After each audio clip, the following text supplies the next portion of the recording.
So let's go ahead and flick back over to that PowerPoint again. I left off on slide 40. That's where we're going to start with.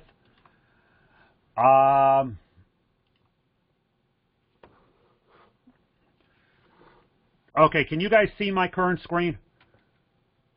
The PowerPoint? Yes. Yes. Okay, thanks.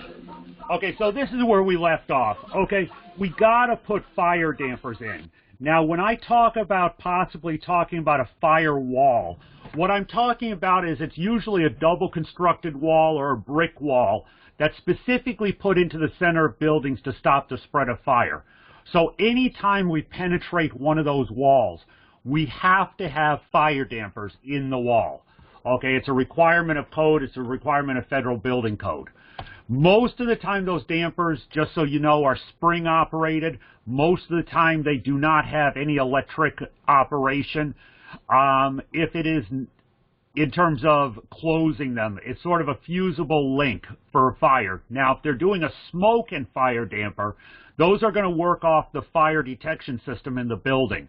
Okay, if there's all of a sudden there's smoke detected in a hallway or in a duct, it's actually going to cut power off to those dampers and they will automatically close.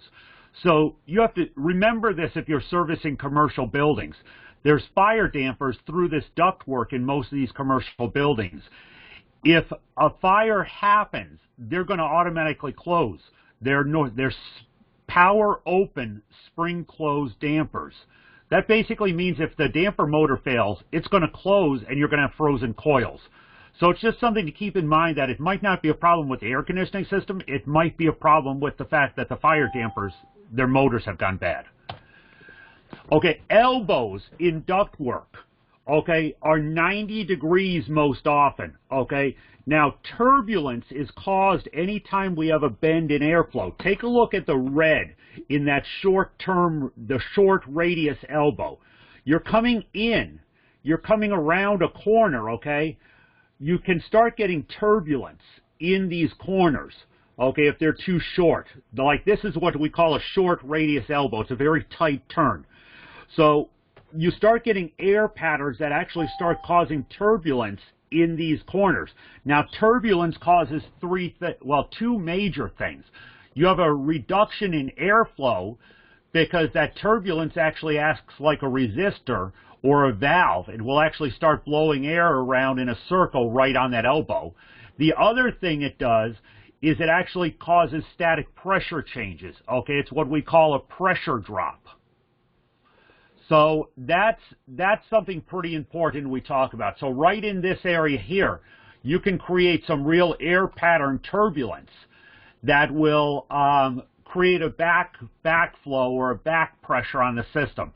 The other thing turbulence causes is noise. And as I said yesterday, homeowners hate noise, especially at night. Now, we have a standard T up here that's also very turbulent. There's sharp corners, okay? Anytime you have sharp corners or air hitting a flat surface, like right here, you see the airflow comes up in the center and it hits this flat surface. Okay, it's going to cause turbulence. So the best ductwork designs is the long elbows, the smooth airflow, long turning radius elbows, just a wider turn.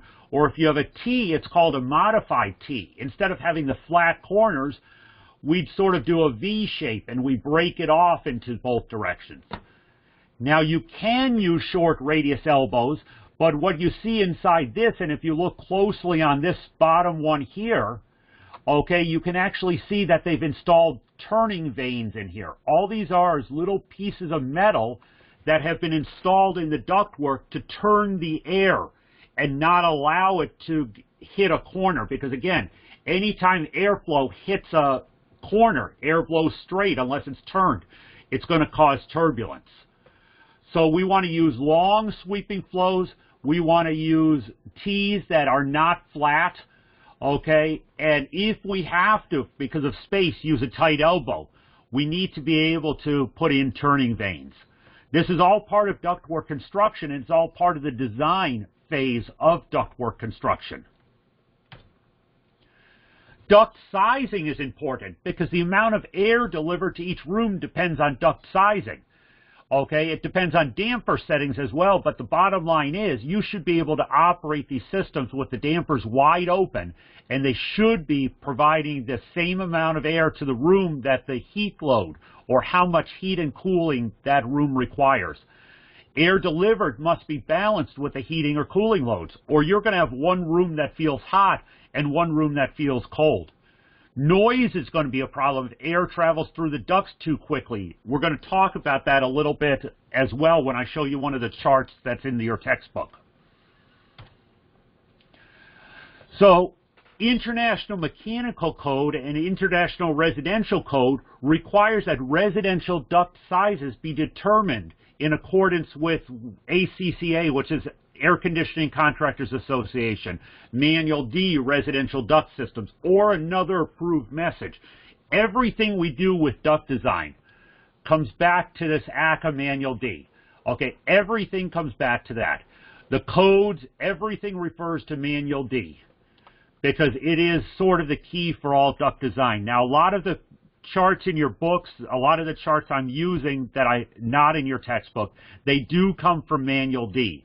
We just have them broken out for ease of use. So when we're looking at duct design, when we're looking at air handler installation and where to place it, and you guys are going to be doing this as a project as we go into our blueprint and our more heavily into the design. This is just preview. Okay, we want to install air handlers at a central location. We want to make sure we keep all duct runs as short as possible. Ductwork has resistance to airflow no matter what we do. We want to keep it as short as possible. We want to place ducts in places to avoid obstacles. In other words, you want to not run your ductwork over and around like the vent stacks in your attic and stuff like that. You want to keep them as straight as possible. You don't want to run ductwork over recessed lighting if you're running it in your attic. You don't want to have to drop ductwork down under plumbing in your basement if you're running it in a basement. And you definitely don't want to get ductwork in the way of where a plumber's going to need to run a pipe, because they'll just drill through your ductwork and then you have a pipe going through the center of your ductwork. So you want to make sure ductwork is placed where there's no obstacles. You want to minimize the number of fittings required, and we're going to talk more about that, but every fitting has a pressure drop. Every single fitting, every turn, every reducer you put in this ductwork will affect airflow. So we want to use the straightest ductwork we can possibly use. Air likes flowing a straight line. It doesn't like turning. We want to never install ductwork at the end of a plenum. What I mean by that, and my drawings are lousy on this, so just bear with me, but this is a plenum. My air handler's over here. It's blowing air down this way, okay, from left to right.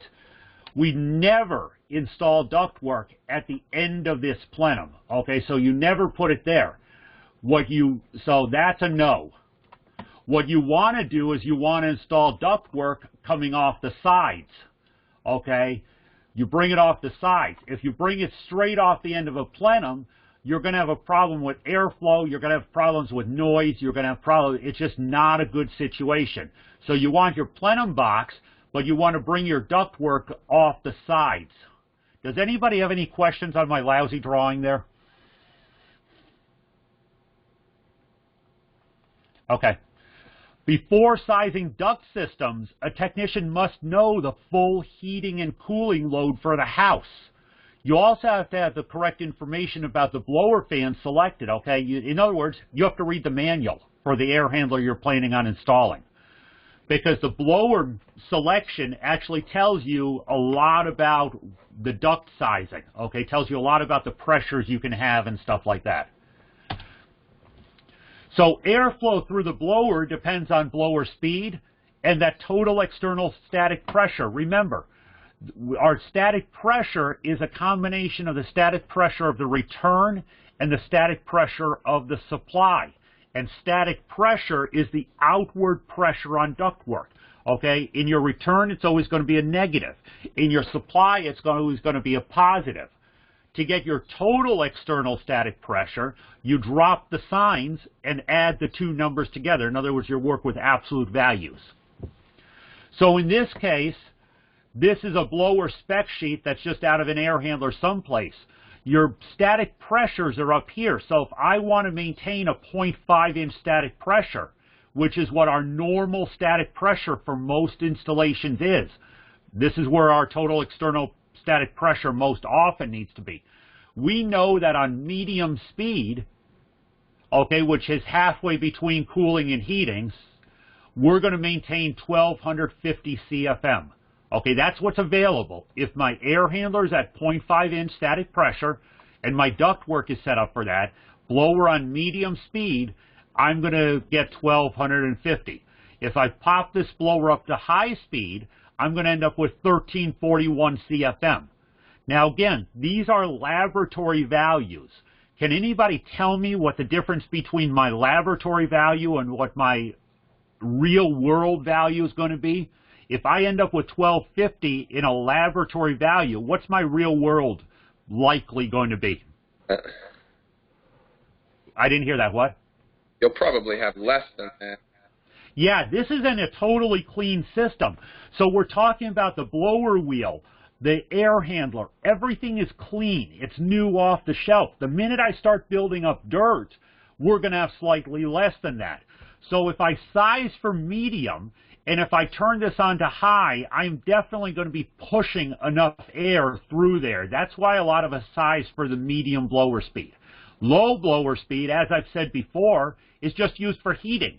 Okay, so if my ductwork is sized properly here, I can definitely move enough air for the heating. So we just got to keep that in mind. And if I turn the blower speed up to high, I'm going to have a little bit more noise. But we can overcome that. Because again, this is never going to, once you install it, a month down the road, it's never going to be in that clean, pristine condition. So this is the blower airflow chart. It is in every single installation manual and engineering manual for any air handler on the market. And you guys can pull these things on the internet. So you look up the air handler or the furnace that you're working with. If you've gone out to service something that's not working right, you can find these manuals all over the place now. Just type the make and the model number, and it's usually like the first part of the model number into Google, and you'll find all the manuals for it. I try to find the ones that are PDF. They're easier to work with. So when we're looking at static pressure, because this is such an important part of the whole thing, is the static pressure, okay? It basically tells us what we can have. We know what the available static pressure is. That's the amount of resistance used to define the longest duct run, and this is going to be really important. The longest duct run. That's what we always do, is we base everything on the duct that's furthest away from the air handler. Not necessarily by distance, but by distance of ductwork. Okay, we have a device pressure loss, DPL. It's the pressure losses in the duct system caused by other devices. So our available static pressure is the static pressure at the equipment. That's the one from the blower, and that's the one we can measure, supply, return, put together, which in this case we'll use a 0.5, okay, minus the device pressure loss. Now this is actually pretty important, and again, this comes from just A, experience, and B, reading the manuals and the installation sheets. Okay, we know that every air handler or furnace is going to have a filter. Okay, we know that in order to cool air, you have to have an evaporator coil. We know that a lot of people these days are installing an extra air cleaner, okay, electronic filters. We know that we're going to have dampers. By the way, this damper is per damper. Every damper has a pressure drop of 0.03. We know that our registers, diffusers, and grills, most of them average to a 0.03-inch water column pressure drop. By pressure drop, what I mean is I have a piece of ductwork, okay, and again, crappy drawings, but best I can do, okay, we stick a damper in here, okay, regardless if that damper is open or closed, because it's a fitting in the way of the ductwork. We know that we're going to use some of our available static pressure, and it's going to leave less for us to work with. Now, evaporator coils, Do you think that they change static pressures over time, even in the part of a standard day? Do you think the evaporator coil changes static pressure loss? Yeah, sure.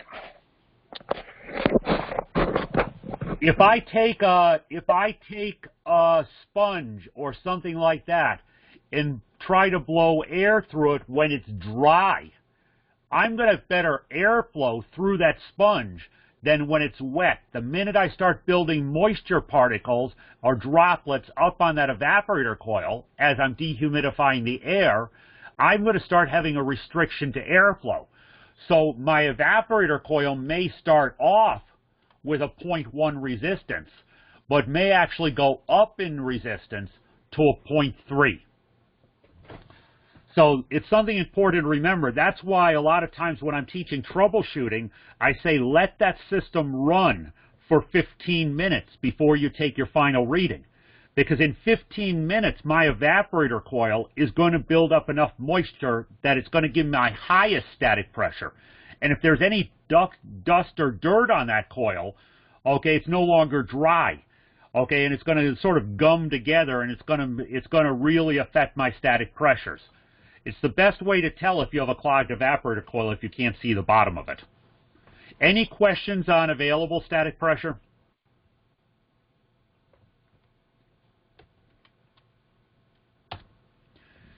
Okay.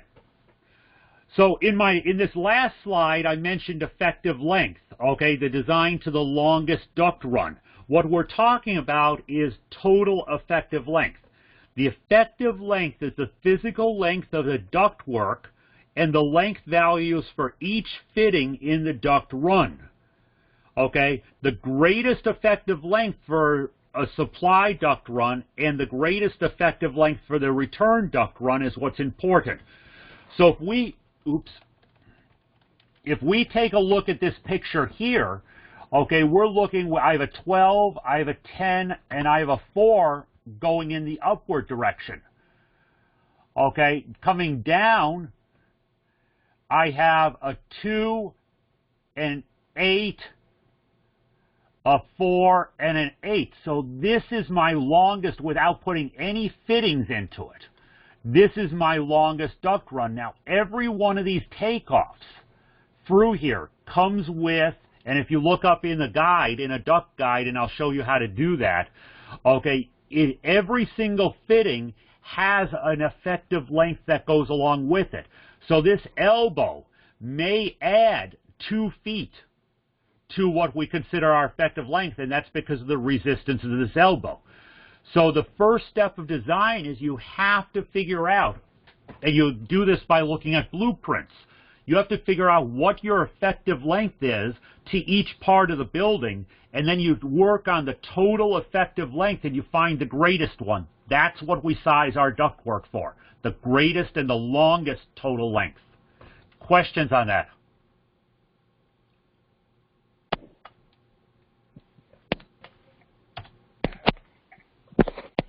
Okay, so again, we have fittings that have effective lengths, okay? So supply and return air boots, that's where the boot is where the supply duct or the return duct comes through the ceiling or wall or floor. It's the one fitting that's before that grill that you see. So you see the grill covering the ductwork. The boot is what that grill is actually sitting on and connected to. So depending on the size of the boot, depending on the configuration, you can actually add 20 to 60 feet onto what your total effective length is. Every single branch that I take off, based on size and how it's connected, I can add between 20 and 75 feet to what my total effective length is. So this makes a tremendous difference. So again, the key is we want to use the smoothest takeoffs we can possibly use. We want to use correct size ductwork. We want to make sure it's pulled tight if we're using flex duct. And we want to use the least number of fittings we can possibly use, because every single fitting adds up pretty high to our total effective length. Friction loss is another big issue in ductwork, and quite honestly, besides the number of fittings, friction loss is where most of your service calls are going to come in. Okay, it's the pressure drop resulting from air just moving across the ductwork. Okay, the inside of the ductwork. It's expressed in inches of water column, so it's WC inches per 100 feet of duct. Now, you don't think you'd have 100 feet of duct in a house that's 25 feet wide or whatever, but it's very easy to get 100 feet of ductwork into someone's attic. Okay, friction rate is the friction loss along the total effective length that results in a pressure drop equal to available static pressure. So again, you'll always have these formulas. I never want you to worry about memorizing these formulas, but I just need you to know what the friction rate is, what the friction loss is. Friction loss is going to be something that you're going to use frequently in your career, okay, especially if you start doing a lot of troubleshooting, and especially as you get older and move from service or install into more of the design and sales thing. You have to think about friction loss. It's the pressure drop from air contact in the inside surface of ducts. It's expressed in inches of water column per 100 feet. Now think about the different types of ductwork we talked about yesterday. If we have plain stainless steel ductwork that's either rectangular or round versus flex duct, which has that wire and plastic inside, which is going to have the greatest friction loss? The flex duct will. Yeah. Now what about if you don't pull that flex duct tight? It'll have even more friction loss. Yeah, and I'm probably going to show this in a discussion board someplace, if I can find the picture again. I was in an attic about, I want to say last year. It was in an attic someplace, and they were having a lot of airflow issues, and they could never get airflow right.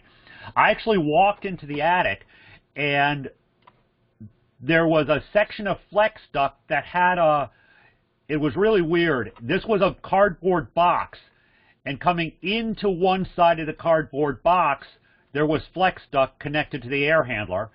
Coming out of the cardboard box, there was a 5-foot, this was like, I want to say the left side of it was like 8 foot. The right side of it, even though I drew it longer because I can't draw, was only 5 foot. So I had basically maybe 13 foot of flex duct total coming out of each end of the box. Okay, this side over here, the right side of it, was going to the master bedroom. And they were getting no airflow in the master bedroom. That bedroom was hot, and I mean hot. And it wasn't a closed door effect situation. They had a return in there. They did that right at least. Well, I stumbled across this cardboard box here. This box was the original box that the flex duct was shipped in. Flex duct, what? To couple the flex duct? No, the installers were too lazy to pull the flex duct out of the box and cut it down to length.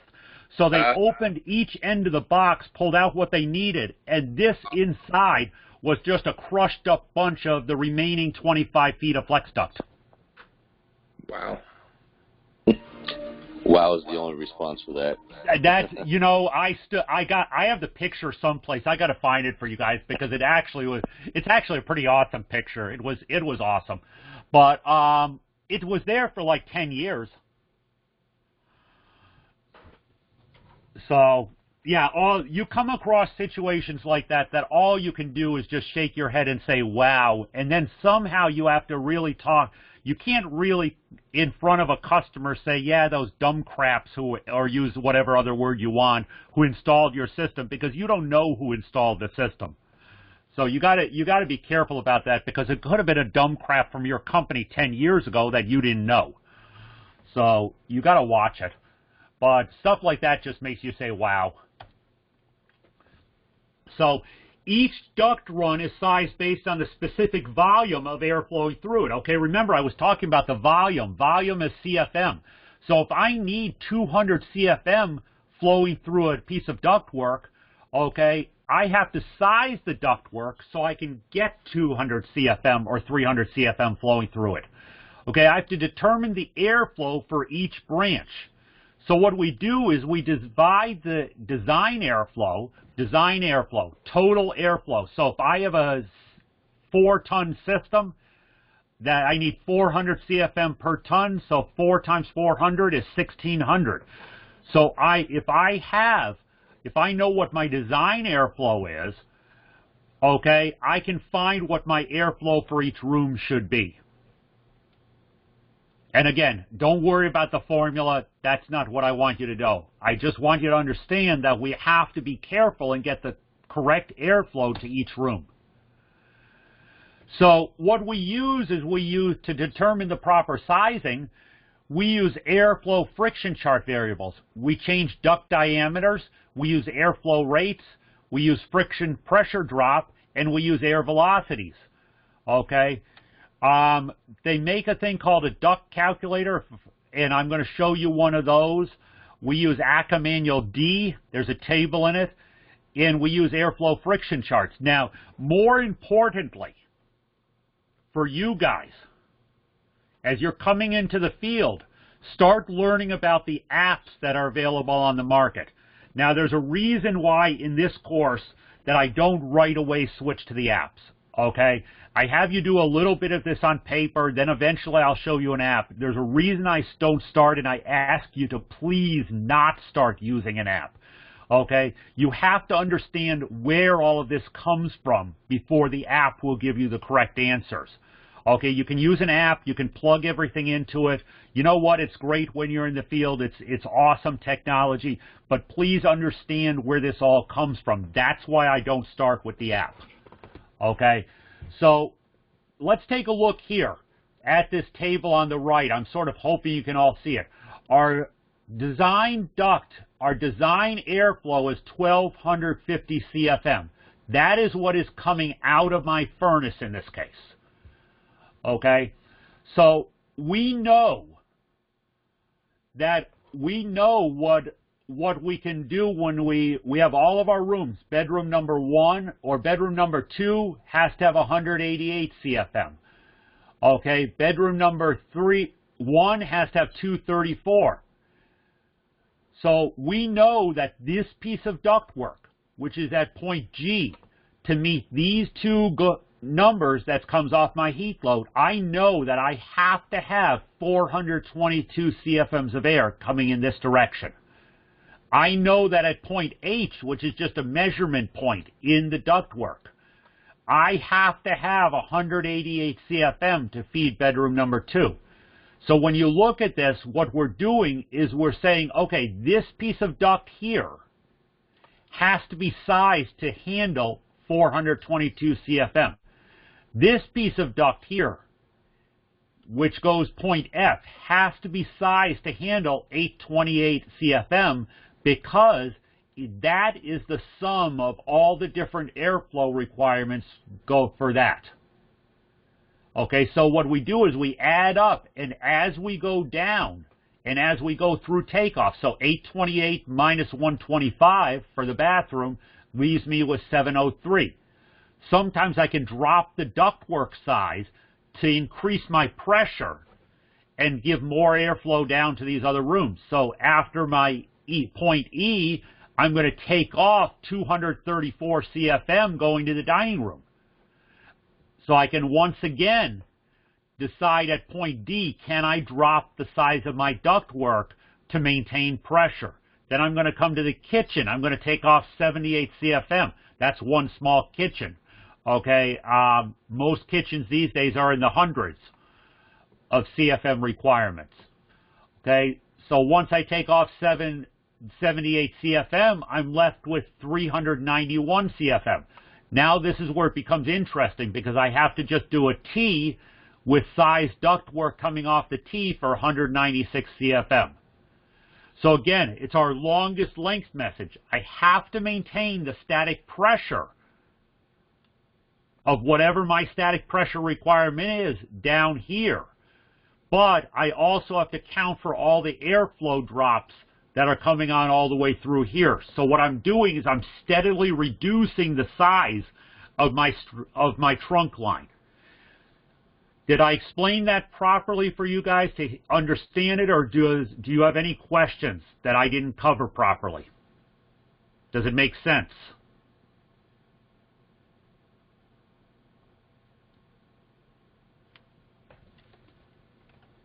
Okay, if there's no, and again, you're going to do some of these, so again, ask when we do these, ask if you have questions, because this is pretty important, especially for those of you who are going to be doing installations.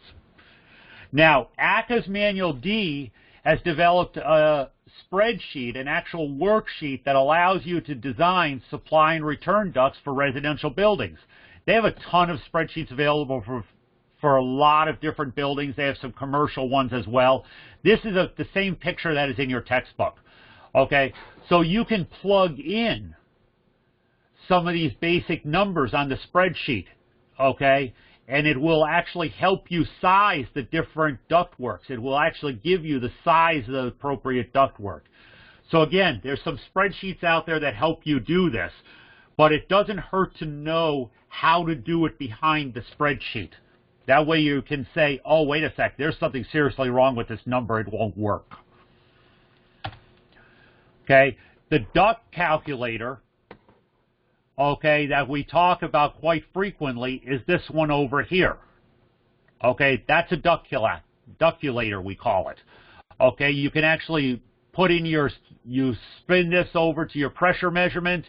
Okay, you put your duct size in here, if it's rectangular, or you just select the round one, and then it will tell you how much airflow you can have in that area. Okay, you also have, ACCA really makes a decent application, and again, that's the ACCA. There's some duct sizing apps on the App Store. Now, unfortunately, or fortunately, either way, the best ones that are out there are not free. Okay, there's a few free ones out there that actually do work relatively decently, but whenever you make a quality product, you don't usually put it out there for free.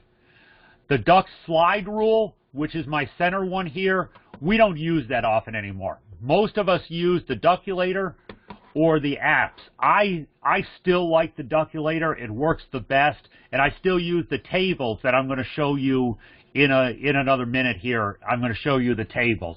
Those actually work the best. The app, I don't know. I just really have never been that hooked on them. Oh, you can pick up these ductulators at just about any supply house. Or on Amazon. I think I paid like $5 for one on Amazon that I still use to this day. Okay, fans. There's a couple different fans. You have an induced draft. That basically means the air is pulled into the fan. You have a forced draft. Air is exhausted from the fan. Two different types of draft. Those two you see more on furnaces. You're going to find more of these on gas furnaces than you are in the actual air conditioning or the ventilation side of things. There's types of fans. You have a radial flow, okay, which is all our blower motors. Radial flow, it's a wheel that's spinning. The axial flow is what you're finding on top of condensers outside, the outside portions of air conditioning. You also find this very, very heavily in commercial cooling towers, the big cooling towers, and you also see it in a lot of commercial ventilation. If you look on the side of a warehouse that is using just pure outside air for ventilation, you see a lot of these on big commercial ventilation systems. So radial flow is our blower motors.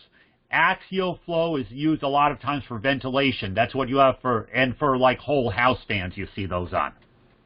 So those are the two different types of fans that you really worry about. There's some fan classifications, and again, this table is in your textbook, but it is pretty important because if you ever call a supply house to replace a fan where the label's missing from, which for some reason happens a lot, okay, you have to understand they're going to ask you what's the classification of the fan. Low pressure fans are less than 3 3/4 inch water column. Okay, so they're very low pressure. You don't have a lot of heavy, high-pressure air coming out of them. They don't have to overcome a lot of torque. Medium pressure, which is the Class 2, is between 3 3/4 and 6 3/4 inch water column. High pressure, you're starting to get into some heavy commercial stuff there that's probably like in power plants and generator rooms. You're talking about Class 3 fans, 6 3/4 to 12 1/4 inch water column. The high pressure Class 4 fans, honestly, I've never seen one of these. I've never worked in them. A friend of mine who works in a coal power plant down in Texas works with these all the time. They're greater than 12 1/4 inch water column. Okay, these are the ones that they use like to blow the coal dust into the fire. Very, very heavy fans, and they're usually like 720 volts. Very high voltage, very heavy fans. So again, if you're ever asked, most of what you're working with is either going to be the medium pressure Class 1 or the low pressure. High pressure goes into industrial, usually electrical, okay, areas. To determine the fan capacity, this is a formula you have to know, okay? To determine the fan capacity for a furnace, okay, you turn the furnace on, and what you have, you take 1.08 times the temperature rise. In other words, you take your supply temperature, your supply duct temperature as it comes out of the furnace, you take your return duct temperature as it comes out of the furnace. That is the temperature rise, also known as delta T. So output of the furnace is 1.08 times delta T. Okay? Then the temperature rise, again, is the air temperature in the supply minus air temperature in the return. 1.08 is a common. It doesn't change. It's called an air density factor. Total pressure drop is the difference between the supply air duct pressure and the return air duct pressure. Most often it's not 0.05, or it doesn't exceed 0.5 inches water column. This is the one I talked about, okay? It's the pressure drop. Okay, subtract the two numbers. Shouldn't exceed 0.5 inch. You shouldn't, across a furnace, you should not have more than a 0.5 inch water column. Could you explain the significance of the furnace output in that formula? Okay. Yeah, the output of the furnace, let me give you a scenario, a field scenario. Okay, you go into somebody's home or business that has a gas furnace, let's just say. And I know there's people on the call who haven't had their gas term yet, but let's just say you have a gas furnace there. Okay, our output, okay, is, our output, let's say, should be 140,000. Mm-hmm. Okay? And I'm just going to, again, forgive my chicken scratch. Okay, so let's say the label on the furnace says my output should be 140,000 BTUs. So this is rating calculation. What? So this is relating to the BTU calculation. Absolutely. Okay, this is... What was that? I was just wondering how the temperature rise times 1, more or less, could equal 140,000. Well, we're missing something still here, okay? That's why I'm asking. Yeah, let me finish. Let me move on here. Because we're talking, yeah, you're definitely not, okay? Now, let me finish my sort of example. Mm-hmm. We know that that's our label output. Now, we also know that our furnace is rated for a specific CFM, okay? We're talking fan capacities here. So let's say our 140,000 BTU furnace needs to have 1,200 CFM of air coming across it. So if I take, let me get to the next slide here.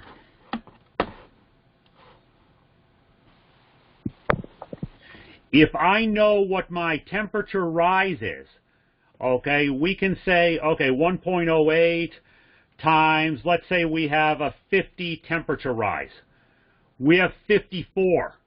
Now we're going to use the static pressure, this total pressure drop, and the size of the ductwork coming out of that to back into the actual furnace size. Okay, that's why I saw equals, and I didn't understand how to ever equal anything like that. Yeah, this comes out, this again is one of those, I hate to blame something on GW, but I'm going to blame. They should have had this next step right in here, because this is only part of the formula. Right, okay. And you're right to definitely question that, because this shouldn't be there. And yeah, I admit when I make mistakes, but this one I'm blaming on GW, because that's a first step. Sorry if it confused you on that. No, you're good. I'm just glad we clarified it. Okay. Okay, so we use the output of the furnace plus the pressure drop, and the rest of it I'm going to show you on another formula, okay? But we use that to determine our CFM. Okay, what it should have read was CFM. Let me go to another screen. CFM equals 1.08 times delta T over the BTUs. That sounds better. Yeah. So that's where they messed up on that slide. They forgot something.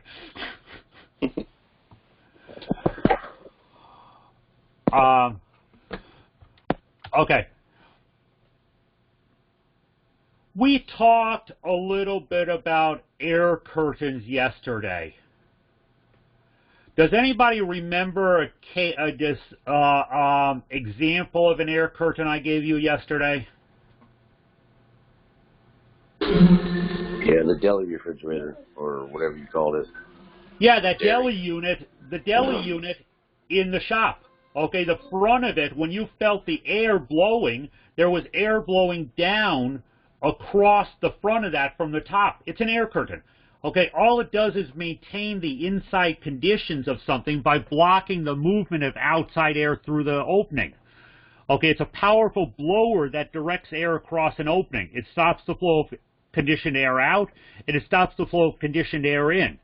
Now, it also stops the flow of bugs out and bugs in. That's why a lot of times we see them used in restaurants. Okay, but the biggest use is it's used in commercial air conditioning, buildings with garage doors, delivery docks, or frequently open doors of busy environments like supermarkets and convenient markets. Okay, air is a really, really great insulator. Okay, it's one of your best insulation materials ever. If I can pull an air curtain down, okay, across an opening, it is an awesome insulation tool. Okay, if I could blow an air curtain down and around in an entire building, I wouldn't need any insulation. But the reality is that would cost more to do. Okay, it's used in commercial refrigeration. Okay, how many people have worked in a restaurant where the entire dinner hour or lunch hour shift, that walk-in is standing wide open? Okay, that's where an air curtain becomes useful. You don't have to have those little rubber flaps hanging down there that become nasty. So air curtains are really useful in that area. Just be aware, as we start designing your own building, okay, because that's part of what we do in this term. As you start putting together design in your own building, we need to look at energy efficiency. Okay, your final project is going to be a building design that includes ductwork and energy efficiency. Air curtains are probably going to be one of the biggest things you want to consider using if you decide, I'm going to give you a choice of buildings to design, but if you decide to go the restaurant route, air curtains are probably one of your primary areas where you can save energy. Okay, so that's air distribution.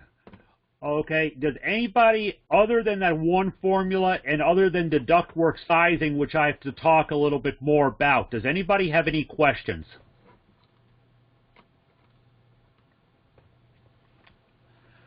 Okay, let's talk a little bit about Lab 16, because if I just let you loose on Lab 16, I think we're probably going to confuse everybody and probably not get you into the right area of this at all. So Lab 16 actually has you look at airflow requirements, and it has you look at various duct sizes, and it wants you to calculate what size ductwork is required. And we give you one number here. Okay, this here, when I switch off of another screen, I have to set up my pointer thing again. Okay, the number you have to worry about is right there. It's that 0.5-inch water column. That's probably the number you need to just keep in mind as you go through this entire exercise. Okay, because everything is based on 0.5-inch water column. So what we have given you in this first part, we're giving you a round duct size. We want to know what the air quantity is, and I want to know what the velocity is. Now, air quantity is CFM, velocity is FPM. Okay, now, in your book, and I will upload the bigger one as well, okay, because the one in the book is sort of a little bit strange. But it's too small to work with. I'll upload this bigger one. So this is out of your book. It's someplace chapter 9. I forget exactly which diagram it is, but it's in chapter 9. This is called a friction loss chart. So we are giving you the required friction just as an architect would be giving you the required friction. Okay, we are saying your friction loss is a 0.05, okay? So everything you're looking at is along the 0.05 line. And again, stop me if you don't understand where I'm coming from here. We gave you the number 0.05. That's our friction loss. It's basically friction loss in inches of water column per 100 feet of ductwork. Okay, by the way, 0.05 is a standard number. That's our best number for residential. Is that written on the chart? Yeah, it's on the lab. It's the one. It's where I just highlight. It's basically where I. Oops. No, on the actual chart that you said you want to blow up. Yeah, it's right there. You see over on the. Let me shorten this line over here. It's on the left-hand side, and it comes up from the bottom. It starts off as 0.01, 0.02, 0.03, 0.04, 0.05. Okay, so we can't really see it. It's on the side, on the left-hand side, but we'll see it when you blow it up. You should be able to see it. No, I don't see it. Okay, do you have your textbook nearby? Yeah. Okay, look at page 774, figure 29-49. I thought you said chapter 9, though. In the print book, or?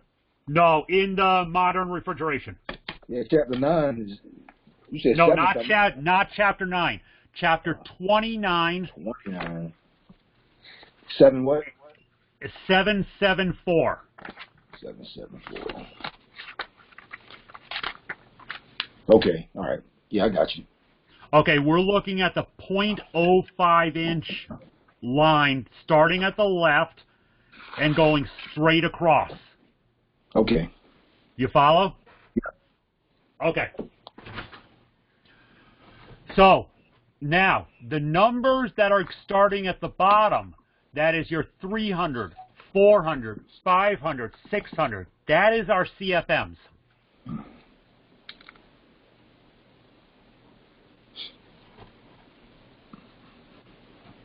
Actually, sorry, forgive me, that's our velocity. I said that wrong. That's our velocity. That's our feet per minute. 300, 400, 500. That's my velocity. Goes upwards across the chart. Wow.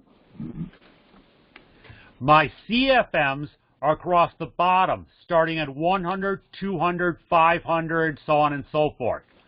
Now, honestly, I've never seen a piece of ductwork that has to carry 400,000 CFMs of air. It's out there someplace, but I really don't want to deal with that. So most often we're dealing with, in our area of the trade, we could be dealing up with 5,000 CFMs of air. So let's skip back over to the lab. I have in the round duct size, let's not worry, don't skip ahead to the rectangular because there's something else we have to do. In the round duct size, I have a 6-inch piece of ductwork. 6-inch round. So what we need to do is we need to find our 6-inch line.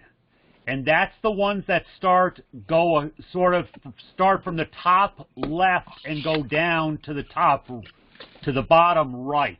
That's the duct diameter. Now let me just make that blue. Okay, so I have my 0.05 that goes across. I have my duct size, which is 6-inch round. Okay, by the way, everything we do on duct sizing is based on round duct work. Now, where do those two lines cross? Looks like 100, like 90, 100, something like that. Yeah, if I come About down... 75. Well, let me draw... I'm going to draw a green line in here just to... Yeah, 75 might be about right. Be 80. oh, I guess they all right answers. Yeah, you see what sometimes honestly, that's what I'm taught. That's what I mean by on a lot of this stuff. If you're close, there's really no 100% right answer. And obviously, I missed the crossover there a little bit, but okay.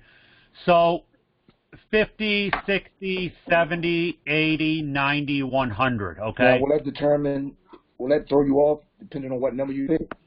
If I'm between two numbers, I'm always going to go to the lower one. Okay. Okay? That way I always know my duct size is big enough. So if I'm between two numbers, I'm always going to go lower. So if I thought it was 75, which it sort of looks like, if I thought it was 75, I would always go to 70. And you're right, if you pick the higher one, it could really mess up your airflow. You follow what I mean by that? Yeah, definitely. Gives you a little buffer zone. Exactly, because again, we're talking installation. This is going to change over the years. Someone's going to throw something in the attic that they think is a storage spot and partially crush a piece of ductwork. So I would rather oversize ductwork than undersize ductwork. Good old fudge factor. Yeah, I don't like calling that. It's called be safe, or it's called knowing what you're doing. Sounds better to the customers.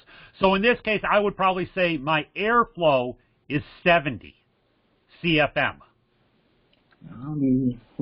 Okay, do me a favor. When you guys fill out these labs, always put the CFM and FPM after the number so I know we know where we're coming from. Now, at this spot, I'm going to change ink colors again here. At the spot we're at, there's one more reading I want to take. Okay, you see these feet per minute lines coming up. Which one are? The one that starts at the 300 at the bottom, goes 400, goes from bottom left to top right. Okay, all right. So many lines and numbers, all right. Okay, you're right. All of these charts have a lot of information on one chart, but once you start looking at it, it does become easier. Okay, so if I draw a line in parallel to that 400 line, but coming through my cross point, what's my feet per minute? About 380. About 380. Maybe call it 370. Yeah. Feet per minute, again, unless there's a very large difference, I have a tendency to go with the bottom one. Yeah, my lower one. I don't have a tendency to round up on any of this stuff because I'm always concerned about when this all adds up to the end of a long duct run, what's going to happen. So, yeah, 370, 380, I'm fine sort of with either. I'd probably go with like the 370 just to be safe. So that's Can you go back for a second? What? Can you go back for a second? I lost you. Okay. You have the CFM, right? You're fine on that. Right. Okay. There is a line that has a 400 going through it. Do you see that? It starts at the .08 friction loss on the left side, and it comes down at an angle down to the right. Okay. Now, under that line is where all my points where the lines cross is, right? Right. Okay, I had my friction loss, I had my duct size. It all comes together right under that 400 line. So if you draw a line parallel to that 400 line that comes through that point where all my other lines cross, you're someplace coming right under the 400, but pretty far over the 300. Again, you're drawing a line parallel to the 400. I'm going to start marking in this book because I'd be getting all right. Yeah, well, you can even just look. I don't want you to ruin your book either, okay? But what I'm looking at is where that point is with respect to that 400 and 300.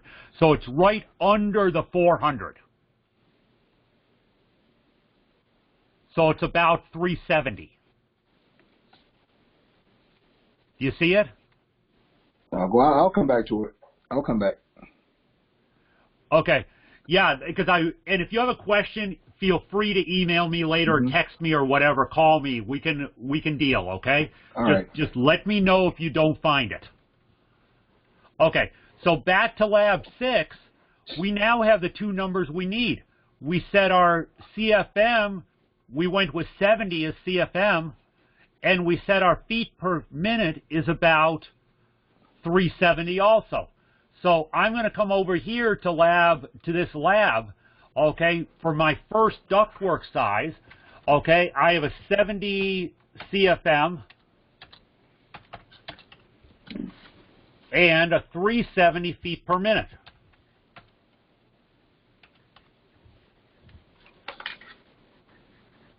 Okay, so that's how you do that portion of it. Make sense? Or did I just lose everybody? It makes sense. Okay. So the square duct is a little bit different. Again, to use the charts properly, you cannot use square ductwork. Okay, now, because some of our duct manufacturers and some of our manufacturers are really great, they actually give us a chart that we can use to sort of estimate. And this chart is, I believe I already uploaded this to the course. It's in the handout section. They give us a chart, okay, that allows us to sort of take our square duct and turn it into the equivalent of round duct. Okay, so it's called the duct sizing chart. And again, I believe I put it into the course already. And if not, I'll do it right after we talk. Okay, so our first piece of duct is a 10 by 12 inch piece of ductwork. That's what we're looking for. Okay, so you can come in and you can find, well, we obviously don't have a 10 by 12.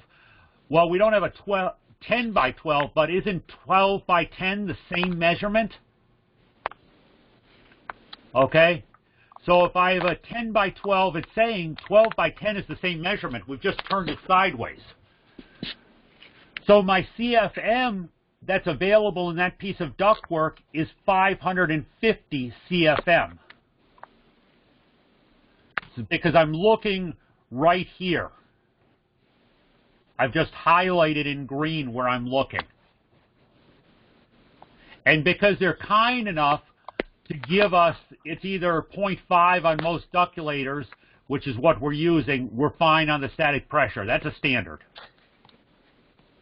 0.7, it's down here is another number for rectangular. But again, we're using the standard, which is the 0.05. So in our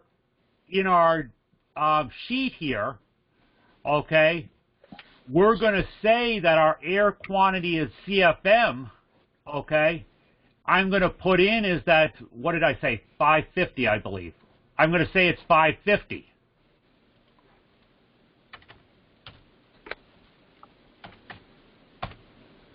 Now you can do the rest of the air quantities just by using that, okay?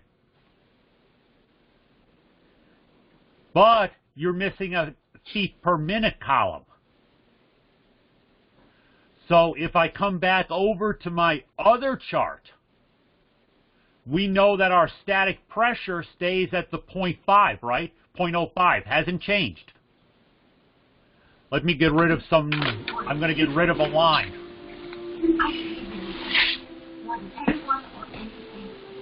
Okay, everybody see our 500 CFM line that goes up? Yeah. Yes. Okay, so what I can do, It's about 600 feet per minute. yeah, you come up the 550, hang on, let me get, because I want to get that line in there so everybody can see this. Okay, if I come from bottom to top, which is basically I start right around there, my feet per minute, where my 550 or right over 500 and my 0.05 cross is right about 600 feet per minute. Again, that's the line that goes diagonally from the left down to the bottom that has a 600 through it. So my velocity is 600 feet per minute. So once I have a CFM and a static pressure, I can find my velocity. So again, over here on this thing, we would go ahead and I'd go with 600 feet per minute. So again, square duct, find your airflow, then find your velocity.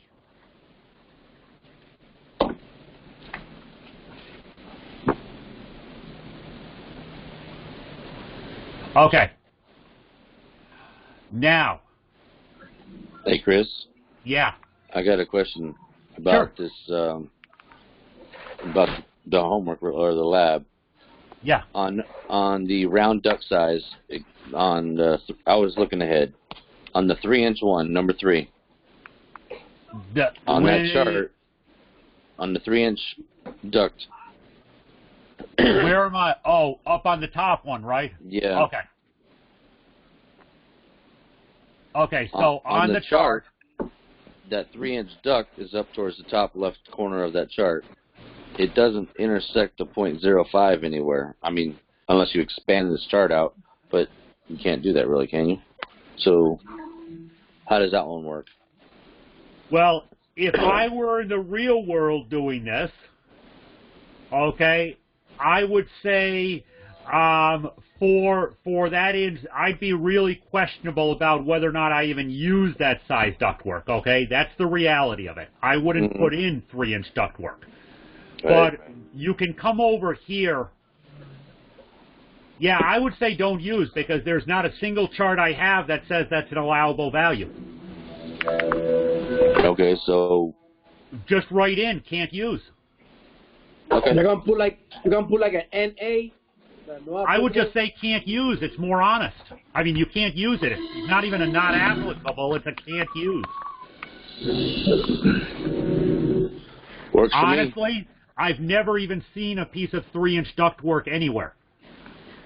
4 is the smallest I've ever seen, and a lot of times that's a dryer vent.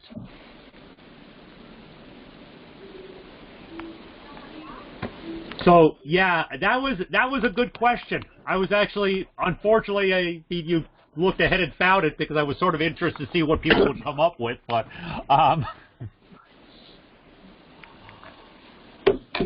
just like the 3x3, okay, that's a really small piece of ductwork. Okay, the choice, that 3x3 in number 2 on the square duct, that's a really small piece of ductwork. I mean, I don't even go down that low on any of my sizing charts. And if my 6x4 is a 4-inch round ductwork and has 60 CFM of air, do you see any point of having a 3-inch 3x3? No. Yeah, it's outside the realm of things we would use. Now, if I increased my static pressure, as one of you pointed out, which is a good catch, if I took my static pressure up to like 1 inch of static pressure or 0.08, I could possibly use it. But again, in our environment, we don't want to use that. It's going to be noisy.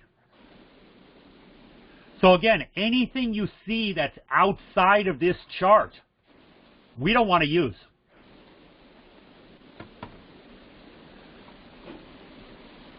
Make sense? Anybody? Yes, sir. So Okay. basically everything below 5, we cannot use. What was that? Everything below 5, we cannot use.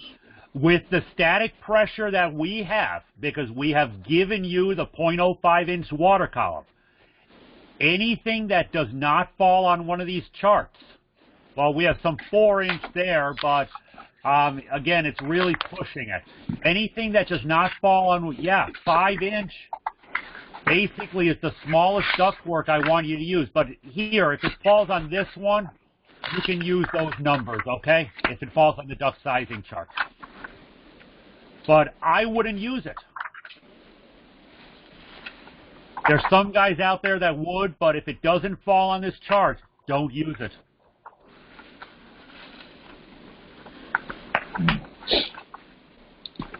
Okay.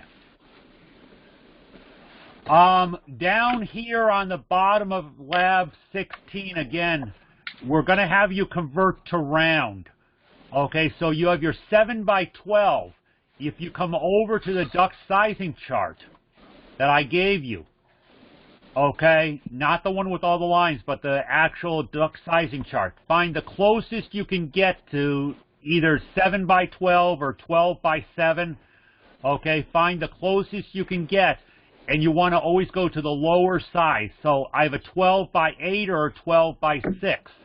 For 12x7, I'm going to go to the 12x6 because I don't want to say that I'm going to have more airflow than I'm possibly going to have. So the round ductwork size for the 12x6 is going to be that 6-inch round. Okay, so you're going to, in lab 17 for that first, or 16 for that first one, you're going to say it's a 6-inch round. Now it wants to know what the CFM is.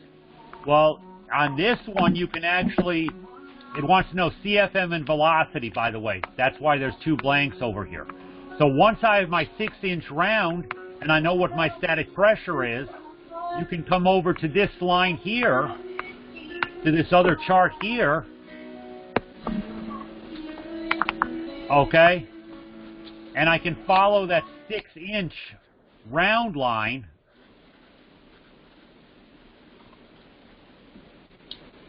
and where it crosses that static pressure, you can now find your velocity, and you can find your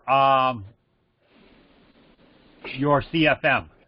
Your velocity is going to end up being, we've already done this one basically, it's that 380, 370, and we've done the 70 in terms of CFM. So I would come over to the chart here, my CFM is 70. My velocity is going to be that 370. And you might have a lot of duplicates on this based on the different sizing and configurations. So it's okay if you come up with the same number on a 6-inch duct versus a 7x12-inch duct. That's fine because they match together. Because, again, we have to take it back to round. So my square duct is the same as my round duct, 6-inch. Does that make sense?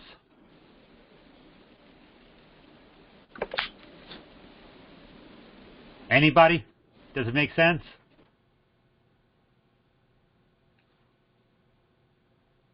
Yep. Okay, and you're going to do the same thing down here. You're basically going to take the 8-inch round to a square. And again, just do it backwards on the sizing chart. Find a piece of square duct that matches the CFM you need. Okay, so on lab 16, again, we have an 8-inch duct. We know our 0.05-inch water column. Find a square duct, get its CFM and its velocity. So first column here is going to be just finding the square duct. Second column here, you're going to find your CFM down here. Again, you've done this now.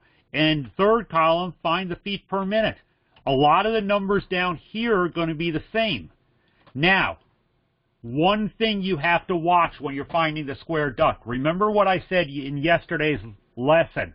Okay, I said that the sides should be proportional.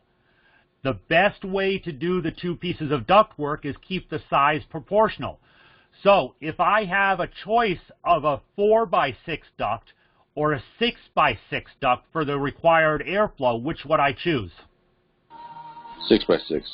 6x6. So as you're going through the sizing, try to keep the square duct as proportional on each side as you can. The airflow is better. Okay, and I know it's tempting to take the first number, like if you have a 10-inch piece of round ductwork, okay, or a 16-inch piece of ductwork. It's very tempting to take the first number. And 16-inch, might have to look in your book a little bit on that one.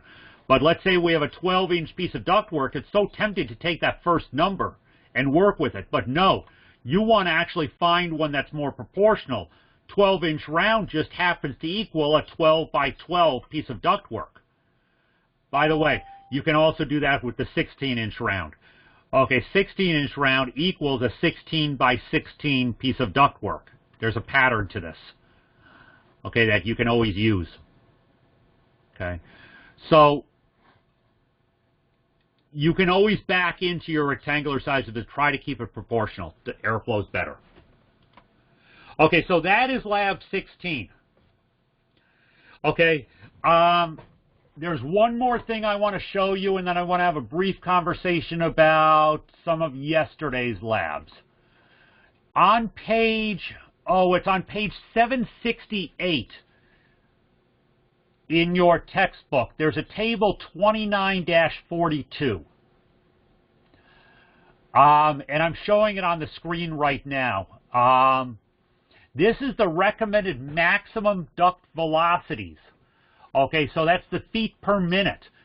This is the maximums. So most of what we're doing is residential. Okay, what we're talking about right now. So our supply ducts should never have a velocity of over 1,000 feet per minute. Anything over that, the main supply duct, that's the one that runs down the center of the house and all the branches come off of it. Anything over that causes a lot of noise. Our return ducts shouldn't have a velocity of over 800 feet per minute. That's our main supply and return. Now, once we get into the branches that actually go into the rooms, again, we're worried about noise. Our velocity should not be over 600. If you start getting over 600 feet per minute, the residents, the people living in those rooms, are going to start hearing a lot of air noise. Again, we want air conditioning or any heating, ventilation, air conditioning system to work in the background, keeping people comfortable but not be noticeable. So anything over these numbers, you're going to hear noise.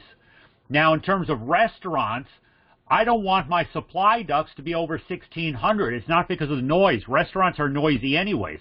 But it's more because I don't want to blow dust all over a restaurant's dining room. Okay, it's more for air quality there.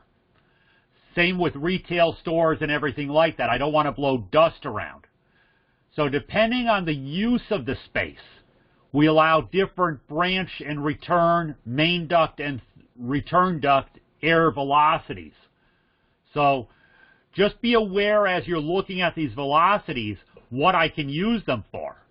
Make sense?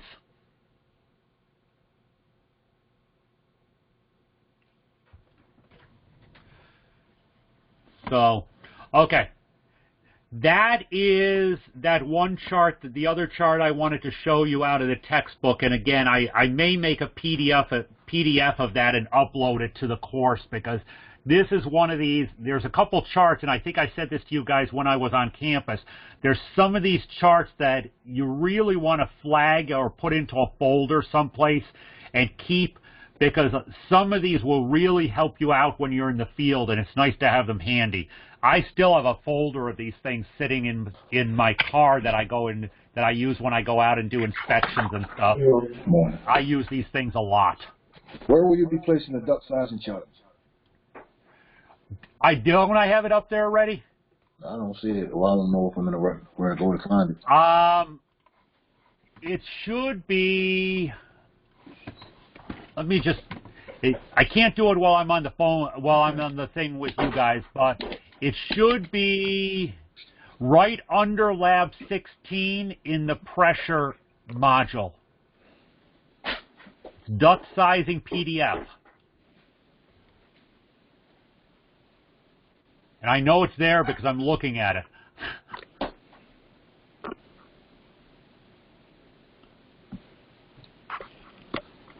It's there. Okay, just want to make sure you guys are able to see it, because Canvas does funky things occasionally. What about the other one with the angled lines? Give me like 15 minutes after I'm done with you, and I'll put it in the same spot. Thank you. Okay, it's actually in your textbook, but it's going to be much easier to work with it on a PDF. Okay, one other thing, guys. On our yesterday lab, and someone has me off mute. On our yesterday lab, there were some ruler labs. On a couple of the submissions, I put in there, please check them again and resubmit. I didn't put a grade on them. Look for my comments. There were a couple of them that missed the fact that it's metric, and missed the fact that it said 2 meters and then so many centimeters. Remember, a meter, you have to multiply that. A centimeter, you have to multiply it, because it was looking for millimeter. So for most of you, it was just a matter of either adding 2,000 or 1,000 in front of your reading. So just, if I put a note on it, okay, please do me a favor and resubmit it. I do not want anyone to get hurt on a lab grade because of rulers. Okay, just I don't want that to happen. So the other thing is, somebody out there, and I don't know who it was, and I'm not going to go look right now because it really doesn't matter. You, just as a general note, you can't mix centimeters and inches together on the same measurement. The ruler you were looking at that was the fractional lab has a running total and then 1 foot 1 inch total. In other words, there's 2 numbers on that. That has nothing to do with the metric system. It's just, it has 1 through 48 for 48 inches, and then it also has 4 sections of 1 foot some inches, 2 foot some inches. Okay, so just please don't mix metric and our units of measurement together in one measurement. It doesn't work. So you can't have 7 inches, 5 millimeters. You can't mix them. So again, please look for my notes, resubmit it. I don't want anyone to lose points on a ruler lab. But I have to grade those. That's a basic thing that the Department of Ed says you guys have to do. Okay. Discussion board posts, if you have not done your discussion board post from yesterday, go do it. You lucked out. I got held up on other meetings yesterday, and I never got in there to grade discussion boards. I'm going to do it this afternoon sometime. If you throw your second posts and third post in before I get to the labs, which probably won't be till later this evening, or get to the discussion boards, you luck out. I'm going to take it as it was there. But this evening, I'm going to close all discussion boards that are actually are due at this point. The one opening today is not due, I don't think, until Monday. And there's due dates on everything, so you can see it on the side of the home page of the course.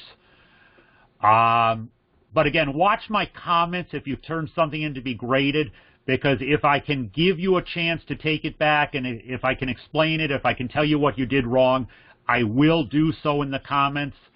Oh, just one other note on discussion boards. They are not automatically graded. I do have to go in and read the posts to see if they're valid posts. Okay, so don't just make 3 posts just so the system picks up you make 3 posts, because the system doesn't do it automatically.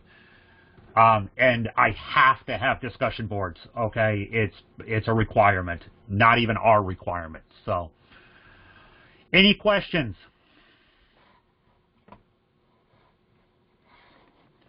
Okay, tonight we're going to open the duct. Another module will open tonight. It's for what we're going to talk about on Monday. I think we're going to do some IAQ, which is indoor air quality. That's going to open tonight. And we're going to talk about it on Monday. I'm not assigning anything for over the weekend that I haven't already assigned yet, because you guys need a weekend to yourselves, as long as you get what I've already assigned done.